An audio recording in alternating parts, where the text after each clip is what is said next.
Let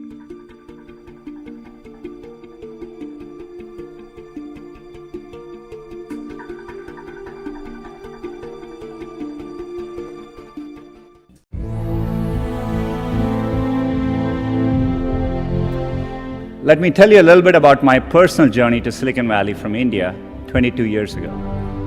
Growing up in India, like many of you, I got my first telephone when I was 12. In my case, it turned out to be a rotary phone, so it wasn't that great for selfies, but I still loved to call my friends, play with it, and sometimes take it apart. That telephone cemented my fascination with technology. I remember in my parents' house in Chennai, reading about the invention of the transistor at Bell Labs. Of course, that initial invention helped found what became known as Silicon Valley, and out of that came companies like Fairchild Semiconductor and Intel, and all the computers and software that we all use today. You can draw a direct line from that invention to the technology that powers your Twitter feed or your WeChat messages today.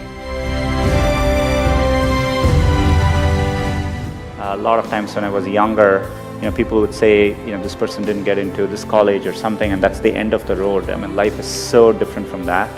And so I think it's important to, keep your hopes, keep your dreams, and try to follow them. And I think most of how life plays out is up to you, not up to what happens outside of you. And I think it's important to keep that in mind and take the long-term view.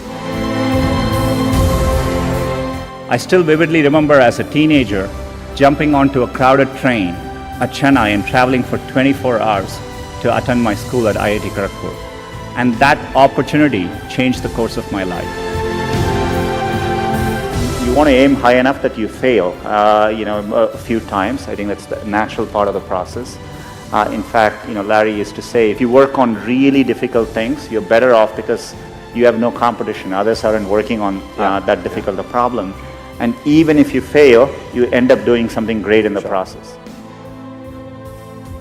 I think, working the real world, I would say, it is important to be well-rounded.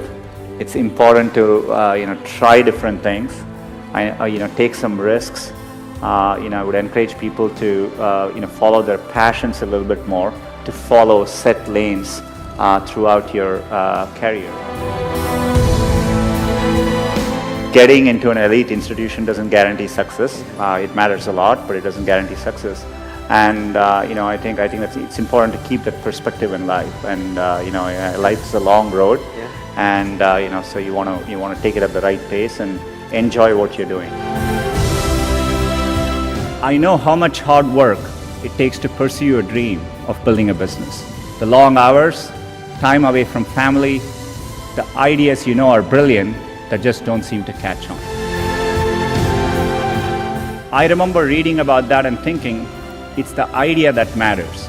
It didn't matter where you come from or what your background is. One revolutionary idea, one brilliant invention can unleash other entrepreneurs to revolutionize industries in ways you could never predict.